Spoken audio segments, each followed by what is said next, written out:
Greetings and salutations. Sharona here, Midlife Women Dancing with Change. And today we're going to continue on our exploration of emotions.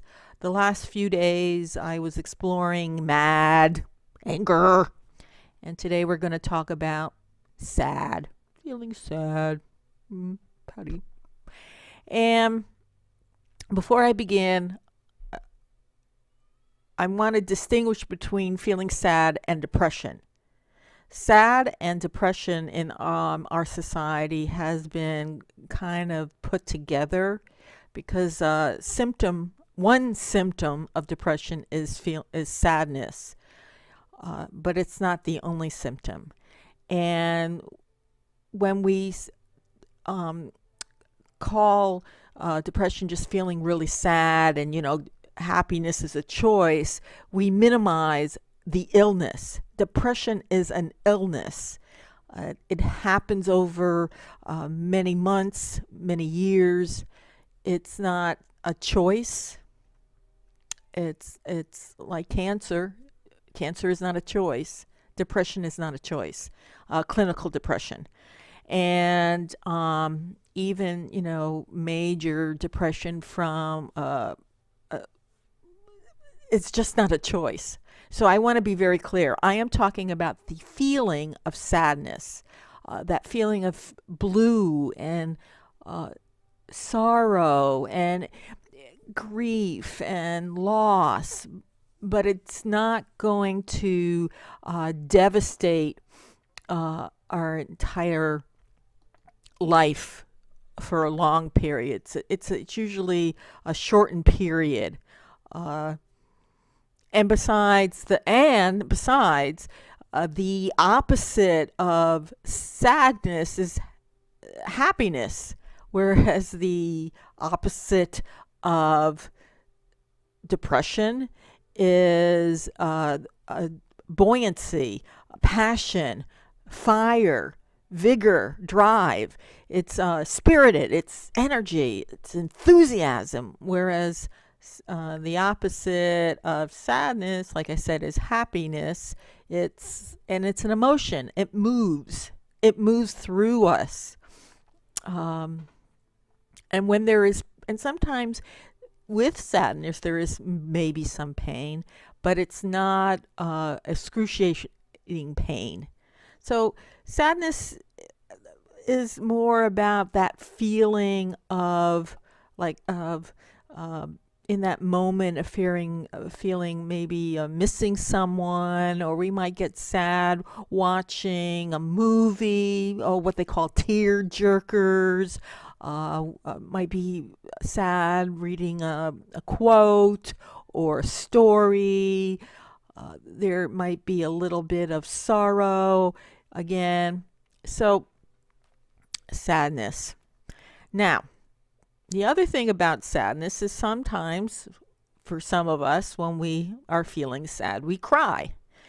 And what I've noticed in our culture is that crying has been viewed as a sign of weakness. There's something about, I don't know what it is about us as human beings. We were given these emotions, and yet we are trained and taught to believe emotions are bad or negative. And I think where the big pain comes from is when we don't honor our emotions, when we don't honor our anger or our sadness, when we don't honor our tears, that we stuff them or deny them or crush them or not feel them. So we are one of the few beings on this planet that actually cry when we're feeling emotion, And sometimes we'll cry even when we're not feeling sad. I don't know about you, but sometimes I cry after laughing so hard I start to cry. I notice I also have different types of crying. With tears. I have the little sniffly, boo-hoo, and then I have the big wailing primordial cry that's coming wrenching up from the depths of my soul. I'll have tears of messy crying where everything is just pouring out from everywhere and it's messy and leaky. Um, and like I said, sometimes I cry after a laugh. And sometimes I cry when I'm feeling angry, and sometimes I cry when I'm feeling stressed. So it's not all, we cry for different reasons. Crying is something that helps heal and releases things. And I think one of the I I have a sense that part of why it feels that sadness and crying is seen as weak is because we are vulnerable. We do feel vulnerable when we cry. We feel, exposed. And yet, vulnerability is not a sign of weakness. It's actually a strength.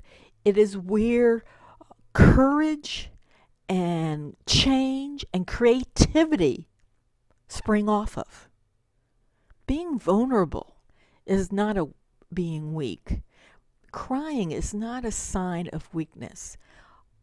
And again, allow the sorrow, allow the blues, allow the glum and the gloomy to happen, um, and just honor it. So we're going to explore a little bit of honoring the emotion of sadness, and see what happens, and see where what triggers your sadness. Is it a song? What fills your soul with sadness, and and what are your types of crying? So anyway, I know, and when we talk about sadness, all of a sudden we there's like, oh, we're sad, but sad is okay. And I think one of the things that's great about feeling sad, well, is again we get to cry, but I also gives us a chance to be more compassionate. We get to experience compassion for ourselves and for other people. And there's just being with another person who's feeling sad, um, just gives them the support of, yeah, I'm feeling sad today. And I don't need to have a reason sometimes. Sometimes I just feel sad. And anyway, that's just my thoughts on sadness. And I'll be exploring more of that through the next few days. Anyway, that's it for now. Groove on, have fun, and thrive even when you're sad. Bye for now.